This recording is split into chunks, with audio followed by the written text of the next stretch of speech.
الحياة مش عادلة خالص. الحياة مش هتطبطب عليك ولا هتفرش لك الأرض ورود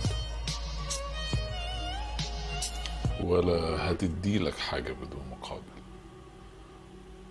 لازم تتعب عشان توصل لحلمك. التعب هنا مش لازم يكون اللي هو البهدلة بس، الالتزام والمثابرة والجهد المجهود بتاعك.